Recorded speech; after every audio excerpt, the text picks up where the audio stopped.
আদায় করে না তার কুরবানি কি কবুল হবে? প্রশ্নই আসে না। মানে যে যে ব্যক্তি সালাত আদায় করে তার কুরবানি আবার কিসের? তাকে কুরবানি করতে বলেছে কে? প্রশ্নই আসে না। যদি কমপ্লিটলি বিলকুল্লিয়া পরিপূর্ণরূপে কেউ সালাত তরক করে থাকে তার কুরবানির কবুলের প্রশ্নই আসে না।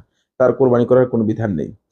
সে ব্যক্তি শুধুমাত্র জুমা অথবা দুই ঈদের সালাত আদায় করে যেন উপকৃত হব। যদি জুমা দুই ঈদের সালাত আদায় করে এবং মাঝে মধ্যে সালাত আদায় করে থাকে তাহলে সে ব্যক্তি কোরবানি করলে করতে পারে। সে কোরবানি করতে পারে, কিন্তু তার কোরবানি কবুল হবে কিনা আল্লাহ সুবহানাহু ওয়া তাআলা সবচেয়ে ভালো জানেন। আল্লাহ রাব্বুল আলামিন শুধুমাত্র মুত্তাকিদের কাছ থেকে কবুল করে থাকেন। কিন্তু যে ব্যক্তি জামাতে সালাত আদায় করে থাকে, হয়তো এক ওয়াক্ত দুই ওয়াক্ত আদায় করে থাকে, জুমা আদায় করে থাকে, ঈদের সালাত আদায় করে থাকে, সে বিলকুল্লিয়া সালাত প্রত্যাখ্যানকারী নয়, সালাত ত্যাগকারী নয়। সেক্ষেত্রে সে যদি কোরবানি করে সে কোরবানি করতে পারবে, সে কোরবানি করতে পারবে। কিন্তু তার এই কোরবানি কবুল হবে কিনা সেটা আল্লাহ সুবহানাহু ওয়া তাআলা জানেন। ফি মাশিয়াতিল্লাহি আযজা ওয়া জাল, এটা আল্লাহ তাআলার ইচ্ছাধীন থাকবে। আল্লাহ সুবহানাহু ওয়া তাআলাই তার অন্তর দেখবেন। এটার জন্য বিচার করার দায়িত্ব আমাদেরকে দেওয়া হয়নি। আমরা মানে কারো কবুলের বিষয়ে ফতোয়া দেওয়ার আমাদের বৈধ নয়। তার আমরা যেই জিনিসটি ফতোয়া দিতে পারবো সেটা হচ্ছে তার কোরবানিটা ইজজা হবে কিনা, কোরবানিটা আদায় হবে কিনা। হ্যাঁ, সে তার এই কোরবানি আদায় হয়ে যাবে, শরিয়া অনুযায়ী তার কোরবানি আদায় হয়ে যাবে।